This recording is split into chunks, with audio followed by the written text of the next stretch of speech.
De quoi s'agit-il exactement? Alors, Umbra est un appareil qui permet de protéger la confidentialité des réunions à caractère sensible des risques de fuite que posent les téléphones compromis.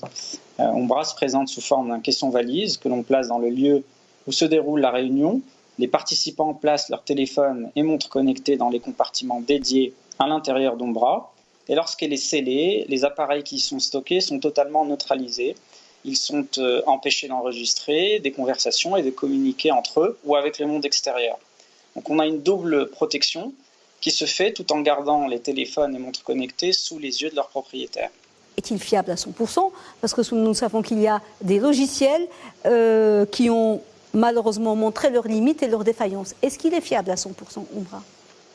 Dans ce genre de situation, pour les réunions, oui.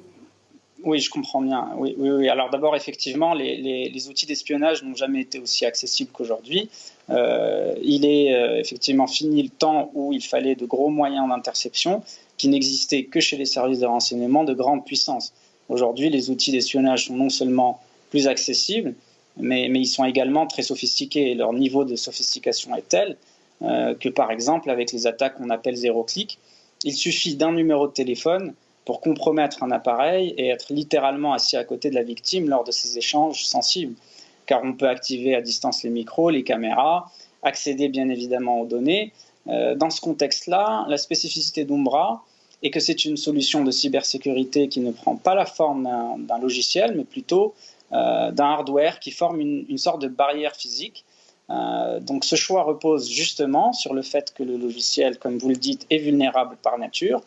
Il y aura toujours un hacker pour trouver des failles dans des couches logicielles de plus en plus complexes et en permanente évolution. Mais les lois de la physique, elles, sont inviolables et le resteront. Donc dans notre cas où le choix de la barrière physique est possible, elle nous permet d'offrir une protection fiable à 100%. Donc on a mis en place une isolation acoustique passive couplée à un brouillage audio actif pour empêcher les téléphones et les montres connectées à l'intérieur d'Umbra d'enregistrer des conversations, même quand ces conversations ont lieu à proximité immédiate d'Umbra.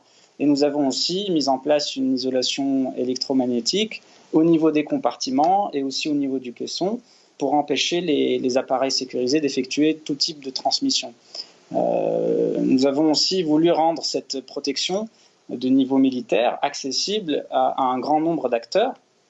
Et donc on a voulu faire en sorte qu'elle soit pratique, puisqu'elle est compacte, déployable immédiatement, facile à utiliser, et aussi acceptable, car elle est transparente et non intrusive. Il n'y a par exemple pas de confiscation de téléphone. Quelle est votre cible? Quelle clientèle, quel public peut être intéressé et à qui elle peut vraiment servir? Alors, en réalité, elle s'adresse à une large variété d'acteurs. Ce sont des acteurs qui sont amenés à manipuler de l'information sensible et qui sont donc des cibles potentielles d'attaque. Il s'agit par exemple des sites gouvernementaux, des militaires, des organisations sensibles comme des partis politiques ou des syndicats, des entreprises, qu'elles soient grandes ou petites, des firmes juridiques par exemple, des organisations internationales. Il s'agit aussi de diplomates, de personnalités publiques, dirigeants d'entreprises, de célébrités. Donc ce sont des gens qui sont en général la cible de choix pour ces techniques d'espionnage.